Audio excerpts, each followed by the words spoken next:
स्वागत है दोस्तों आप सभी का फिर से एक नए वीडियो में। तो दोस्तों जिस प्रकार से आप सभी आज सामाजिक विज्ञान सोशल साइंस के पेपर में जो जो दोस्तों सब्जेक्टिव क्वेश्चंस बताए थे वही वही सब्जेक्टिव क्वेश्चंस आपके एग्जाम में देखने को मिला है। अब बारी है दोस्तों सामाजिक विज्ञान के बाद विज्ञान का, यानी कि 9 फरवरी 2026 को साइंस का पेपर के लिए आज की इस वीडियो में हम लोग जो 50 नंबर का सबसे मोस्ट इंपॉर्टेंट सब्जेक्टिव क्वेश्चंस को सॉल्व करेंगे, जो दोस्तों आपके एग्जाम में देखने को मिलेगा।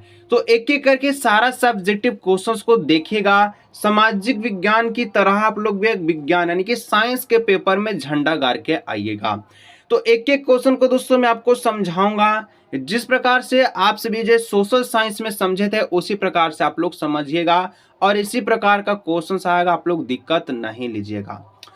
कहता है कि अति लघु उत्तरीय प्रश्न निम्न में से किसे ही 6 प्रश्नों का जवाब दीजिए, और ये आपको 12 नंबर का प्रश्न रहता है। यानी कि आप सभी को अब तो सारा चीज पता चल गया होगा कि कैसे एग्जाम देना है, कितना क्वेश्चन छोड़ना है और कितना अटेम्प्ट करना है। तो हम लोग डायरेक्टली जो क्वेश्चन और आंसर को देखेंगे, समझते हुए चलेंगे। 31 नंबर कहता है ओम के नियम के आधार पर विभवांतर तथा विद्युत धारा में संबंध लिखिए। एक एम्पियर को परिभाषित कीजिए। दोस्तों ओम का नियम के आधार पर, आपका नियम नहीं बल्कि ओम के नियम के आधार पर विभवांतर क्या होता है, विद्युत धारा क्या होता है, इसके बीच में क्या करना, संबंध को यानी स्थापित करना, सूत्र को आपको दिखाना है। एक एम्पियर को परिभाषित भी आपको करना कि एक एम्पियर किसके बराबर होता है। चलिए हम लोग जानते हैं। तो ओम के नियम के अनुसार चालक के सिरों के बीच का विभवांतर उसमें प्रभावित विद्युत धारा के समानुपाती होती है, यानी कि V इज इक्वल टू हम लोग कहते हैं I, जो कि ओम के नियम का प्रतिपादन था।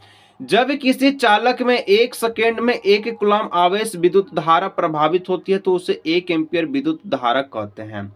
यानी कि विद्युत धारा अगर आप लोग निकालना चाहते हैं तो दोस्तों उसमें आपको 1 सेकेंड में, यानी कि जो टाइम हो आपका 1 सेकेंड होना चाहिए और आपका जो आवेश है Q का मान भी आपका 1 होना चाहिए, तभी आपका जो एम्पियर निकलेगा विद्युत धारा ये आपका कितना निकलेगा, 1 निकलेगा।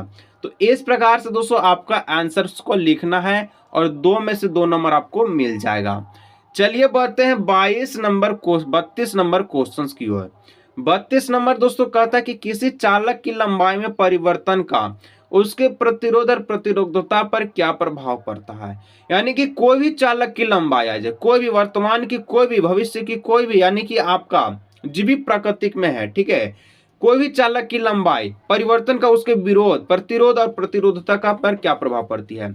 सबसे पहले तो आपको बता दें कि प्रतिरोध का एसआई मात्रक ओम होता है, प्रतिरोधकता का एसआई मात्रक ओम मीटर होता है, ठीक है। तो यहाँ लिखा गया कि किसी चालक की लंबाई को बढ़ाने पर प्रतिरोध बढ़ जाता है। यदि आप लोग चालक का लंबाई को बढ़ाइएगा तो प्रतिरोध अपने अपने क्या हो जाएगा, बढ़ जाएगा, ठीक है। और यदि किसी लंबाई में कम करने पर प्रतिरोध घट जाता है।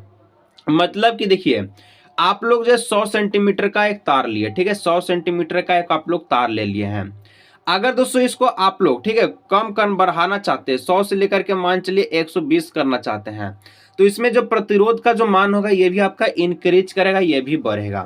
यदि 100 सेंटीमीटर का तार था, इसको आप लोग छोटा कर दिए, 80 सेंटीमीटर कर दिए, तो क्या होगा कि प्रतिरोध का जो मान होगा ये आपका घट जाएगा। बस आपको ऐसे लिख देना है, एकदम एग्जामिनर खुश होकर नंबर दे देगा। चलिए आप लोग को आगे बढ़ाते 33 नंबर की ओर। 33 नंबर कहता है अमलगम किसे कहते हैं, अमलगम होता क्या है। तो दोस्तों ऐसा मिश्र धातु जिसमें एक धातु पारा होता है उसे अमलगम कहते हैं। कोई भी मिश्र धातु है, किसी भी को अगर आप लोग पारा के साथ मिक्स करते हैं तो उसमें उसकी मात्रा में पारा का जो मात्रा है, मरकरी का जो मात्रा है उसमें होना चाहिए, उसमें वैल्यू इसका होना चाहिए। इसी को हम लोग जो है अमलगम कहते हैं, यानी कि इस प्रकार से लिखना है। आगे बढ़ते हैं 34 नंबर प्रश्न की ओर।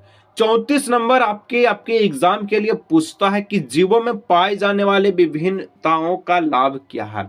यानी कि जीवों में जो भी पाए जाने वाली विभिन्नता है इसका किस प्रकार से लाभ है आपको देखने को मिलता है। चलिए हम लोग जानते हैं। तो जैव विविधता दोस्तों पारिक तंत्र का, ठीक है, स्थिरता प्रदान कर पारिस्थितिक संतुलन को बरकरार रखती है। जैव विविधता क्या करती है, पारितंत्र में, जो भी पारितंत्र में है, जैसे कि आप सभी का इस पारितंत्र में हम लोग है, जीव जंतु है, पेड़ पौधे हैं, तो ये क्या करती है कि जैविकता इसको बनाकर का संतुलन को रखती है। पौधे तथा जंतु एक दूसरे से खाद्य श्रृंखला तथा खाद्य जाल द्वारा जुड़ी होती है। जैसे कि आपको पता है कि घास घास को कौन खाता है? कीट मकोड़ा खाता है। कीट मकोड़ा का मैदा खाता है, मैदा को सांप खाता है, सांप को और अगले जानवर चील खा लिया। तो इस प्रकार से क्या करता है, पर्यावरण में इसका परिवर्तन चलते रहता है। एक प्रजाति के विलुप्त दूसरे के जीवन को प्रभावित होता है। यानी कि माने चलिए आपका जो टाइगर है वो खाता है हिरन, हिरन लुप्त हो गया तो इस प्रकार से प्रभावित होता है। ठीक है, इस प्रकार से आंसर को लिखिएगा। 35 नंबर कहता है विद्युत धारा का एसआई मात्रक लिखिए। किसी कारण में, ठीक है, किसी चालक में विद्युत धारा मापने के लिए किस उपकरण का प्रयोग किया जाता है? देखिए, विद्युत धारा का एसआई मात्रक सबसे पहले तो आपका एम्पियर होता है, ये सभी को पता है। यदि कोई भी चालक है उसमें अगर आप लोग धारा मापना चाहते हैं कि कितना वोल्टेज का धारा है, कितना एम्पियर का धारा है, ठीक है, तो दोस्तों अगर आप लोग विद्युत धारा में, ठीक है, धारा को मापिएगा, आप लोग कौन सा उपकरण का यूज करेंगे? तो देखिए, विद्युत धारा का एसआई मात्रक एम्पियर होता है। किसी चालक के विद्युत धारा मापने के लिए आमीटर का यूज करते हैं। हम लोग किसका यूज करते हैं? हम लोग आमीटर का यूज करते हैं। इस प्रकार से आप लोग लिख लीजिएगा। चलिए 36 नंबर क्वेश्चन, प्रतिरोध की एसआई मात्रक लिखिए। ठीक है, प्रतिरोध का एसआई मात्रक क्या होता है? किसी तार का प्रतिरोध उसकी लंबाई पर निर्भर करता है और हाँ या नहीं में उत्तर देना है। तो ये तो आपको सारा चीज पता चल गया। अभी हम लोग जाने प्रतिरोध का एसआई मात्रक क्या है, ओम होता है। और प्रतिरोध का लंबाई बनाएंगे तो उसका भी जो है लंबाई बनाने पर किसी चालक का लंबाई बनाएंगे तो प्रतिरोध का भी लंबाई बनेगा। ठीक है, किसी चालक का लंबाई घटाएंगे तो प्रतिरोध भी क्या हो जाएगा, घटेगा। तो ये तो अभी आपको जान चुके हैं। तो इसको आंसर में कैसे लिखना? तो प्रतिरोध का एसआई मात्रक क्या होता है? तो ओम होता है। ठीक है, हाँ, किसी तार का प्रतिरोध उसकी लंबाई पर निर्भर करता है, क्योंकि लंबाई ज्यादा होगा तो प्रतिरोध ज्यादा होगा, लंबाई कम होगा तो प्रतिरोध कम होगा। इस प्रकार से लिखना है। आगे बढ़ना है 37 नंबर, कि दो ऐसे धातु का नाम बताए जिसे आसानी से चाकू से काट सकते हैं। क्या आप लोग सोना को चाकू से काट सकते हैं? नहीं सर। चांदी को? नहीं सर। कॉपर को? नहीं सर। तो किसको काट सकते हैं? सोडियम। सोडियम दोस्तों इतना जो ऐसा जो है क्या बोलते हैं कि सबसे कमजोर धातु होता है। ठीक है, कमजोर धातु है, जिसको दोस्तों यदि आप लोग सोडियम ले लिया, इसको अगर चाकू से ऐसे काटेगा तो तुरंत आपका चल जाएगा। हाथ से इसको आप लोग बुकनी बुकनी कर सकते हैं। पोटासियम को भी आप लोग चाकू से काट सकते हैं। यदि आप लोग दोस्तों सोडियम को पानी में डालिए तो क्या करता? आग से बबूला होकर बहुत ज्यादा फूटता है। और सोडियम को दोस्तों किस में रखा जाता है? किरोसिन में रखा जाता है, यानी कि मिट्टी के तेल में रखा जाता है। क्योंकि दोस्तों ये ऑक्सीजन और जल के साथ बहुत तेज अभिक्रिया करता है, बहुत तेज। ठीक है, चलिए आगे बढ़ते हैं 38 नंबर। मजा आ रहा है तो दोस्तों वीडियो को लाइक ही करते चलिए, क्योंकि दोस्तों सब्जेक्टिव में फिर से आपका 50 में 50 नंबर पक्का होने जा रहा है साइंस की वीडियो में। चलिए CH3 C और CH3 इस प्रकार से दे दिया गया है। C2H4 में कौन सा पर्यायत्मक समूह उपस्थित है? देखिए CH3 CH3 CO CH3 है। तो यहाँ पर हम लोग देखिए CO क्या है? तो ये आपका कीटोन शब्द है, कीटोन का है पर्यायत्मक समूह। C2H4 क्या है? तो ये एल्किन है। एल्किन कहने का मतलब है क्या होता है कि इसमें कार्बन जो है हाइड्रोजन की तुलना में क्या होती है? आधी होती है। अगर हाइड्रोजन 6 गो है तो कार्बन 3 गो होगा, अगर 8 गो है तो ये आप सभी का 4 गो होगा। यानी कि हाइड्रोजन जो है कार्बन की संख्या में दुगनी होती है और कार्बन जो है हाइड्रोजन की संख्या में आधी होती है। उल्टा पुल्टा करके आप लोग लिख सकते हैं और इसको हम लोग एल्किन के नाम से जानते हैं, जिसका सूत्र होता है CnH2n। ठीक है, चलिए आगे बढ़ते हैं। नेक्स्ट लघु उत्तरीय प्रश्न आ चुका है, शॉर्ट आंसर क्वेश्चंस। इसमें भी 8 को पूछेगा, 6 को जवाब देना है और 18 नंबर पक्का। चलिए जीवाश्म क्या है? जीवाश्म है क्या? जीवाश्म नाम सुनते ही आपको पता चल गया होगा, जलने वाला चीज। तो देखिए लाखों अथवा हजारों साल पहले पाए जाने वाले जीवों के परिलक्षित कठोर अवशेष, चट्टानों पर पैरों के निशान, मिट्टी में बने मृत जीवों के सांचे आदि को जीवाश्म कहते हैं। इसका उदाहरण दोस्तों कोयला भी है। कोयला क्या है? लाखों हजारों साल पहले, ठीक है, पेड़ पौधा दब करके अब कोयला का निर्माण लिया है, जो कि झारखंड के धनबाद में काफी मात्रा में पाए जाते हैं और मैं भी धनबाद से हूँ। आप लोग इस वीडियो को कौन सा जिला से देख रहे हैं नीचे कमेंट करके जरूर से बताइएगा। नेक्स्ट है 40 नंबर, वंशागुणत लक्षण से आप क्या समझते हैं? वंशागुणत लक्षण होता क्या है?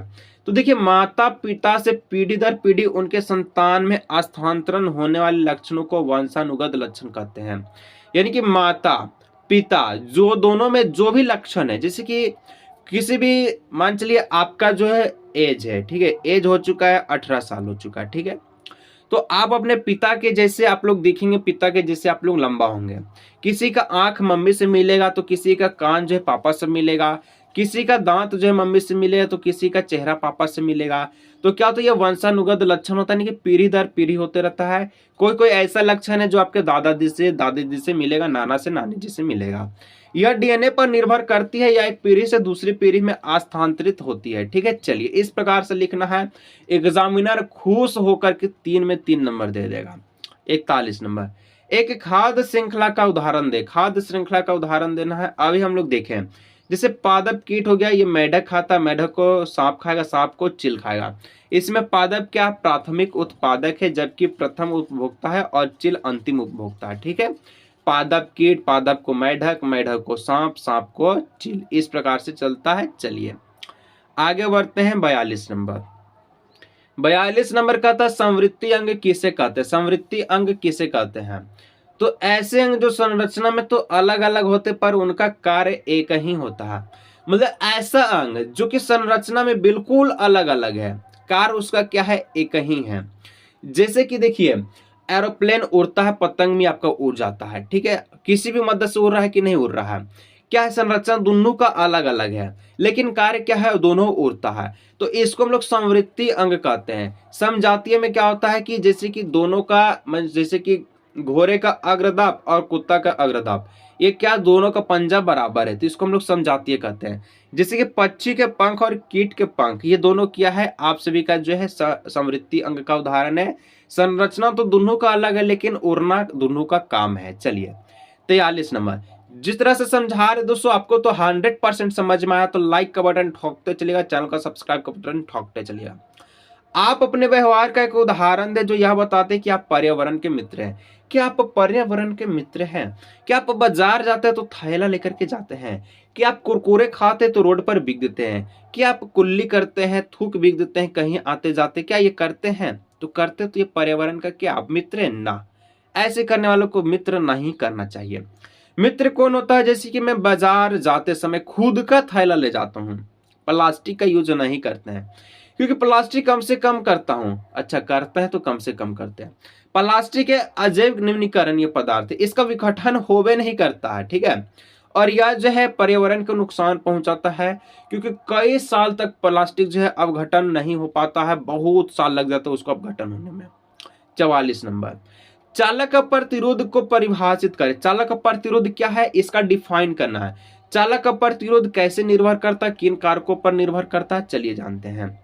तो किसी चालक के सिरों पर लगाया गया विभवांतर तथा उसमें प्रभावित धारा के अनुपात चालक का प्रतिरोध कहते हैं। जो भी चालक है, इसके सिरे में जितना भी विभवांतर लगाते हैं, जितना भी प्रभावित धारा लगाते हैं, उसके जो चालक का प्रतिरोध करते हैं, जितना अनुपात में लगाए, मान चलिए 1 के 1 के अनुपात में लगाए, 2 के 1 अनुपात में लगाए, तो इसको हम लोग क्या कहते हैं, चालक का प्रतिरोध कहते हैं, जिसमें विभवांतर भी और विद्युत धारा भी होना चाहिए। इसमें दोस्तों चालक का प्रतिरोध चालक की लंबाई, अनुप्रस्थ काट का क्षेत्रफल और चालक का प्राकृतिक पर निर्भर करती है, ठीक है। चलिए आगे बढ़ते हैं। Next question 45 number, volt meter और अमीटर में दोस्तों 3 गो अंतर बताने की वोल्ट मीटर क्या होता है और अमीटर क्या होता है। तो वोल्ट मीटर और अमीटर में 3 गो अंतर, कि अमीटर धारा मापता है जबकि वोल्ट मीटर विभवांतर मापता है। अमीटर क्या मापेगा, धारा मापेगा, वोल्ट मीटर क्या मापेगा, विभवांतर को मापेगा। एमीटर दोस्तों प्रतिरोध को कम करता है, जबकि वोल्ट मीटर जो इसको ज्यादा करता है। एमीटर दोस्तों श्रेणी क्रम में जोड़ा जाता है, जबकि वोल्ट मीटर को समांतर क्रम में जोड़ा जाता है। वोल्ट मीटर को किस क्रम में जोड़ा जाता है, एक क्वेश्चन आपका एमसीक्यू में मैं आपको अभी बता दे रहा हूँ, ये आपका आएगा, ठीक है। चलिए ऑब्जेक्टिव का वीडियो तो अपलोड हो चुका है, उसको आप लोग जरूर से देख लीजिएगा। थर्माइट अभिक्रिया क्या है? तो कुछ विस्थापन अभिक्रियाएं बहुत अधिक ऊष्माएं होती है। इनमें उत्सर्जित ऊष्मा की मात्रा इतनी अधिक होती है कि धातुएं गलित अवस्था में प्राप्त होती है। इस प्रकार की अभिक्रिया को थर्मिट अभिक्रिया कहते हैं। तो दोस्तों यहाँ अभी आप लोग जो क्वेश्चंस आप लोग देखे हैं, ये 46 क्वेश्चंस हैं। ये दोस्तों क्वेश्चन जो आपका है बहुत ही सबसे मोस्ट इंपोर्टेंट है।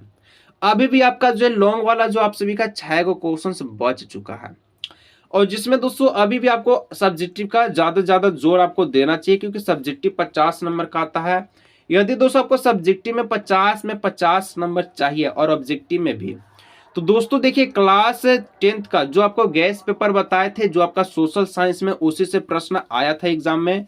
ठीक है, आज यदि आप लोग भी चाहते हैं कि साइंस का भी पेपर उसी से मिले और गैस पेपर को हम परचेज करना चाहते हैं, सर प्राइज क्या है, तो दोस्तों गैस पेपर का जो प्राइस है ओनली फॉर 99 रुपया है। आप लोग जो है यहाँ पर जो टेलीग्राम का लिंक मिल रहा है या फिर टेलीग्राम आपको जो दिख रहा है, इस टेलीग्राम पर आपको डीएम करना है कि सर हम क्लास 10th में हैं, हमको गैस पेपर चाहिए साइंस का, जो कि एग्जाम के लिए इम्पोर्टेंट है। यदि दोस्तों आप लोग यहाँ से नहीं जा सकते तो डिस्क्रिप्शन बॉक्स में आपको टेलीग्राम का लिंक मिल जाएगा, वहां से आप लोग आ सकते हैं, परचेज कर लीजिएगा दोस्तों, जिसमें आपको मैथ भी मिल जाएगा, इंग्लिश भी मिल जाएगा और साइंस का सबसे इंपॉर्टेंट गैस पेपर है, उसी से आएगा क्वेश्चंस। मिलते हैं नेक्स्ट वीडियो में।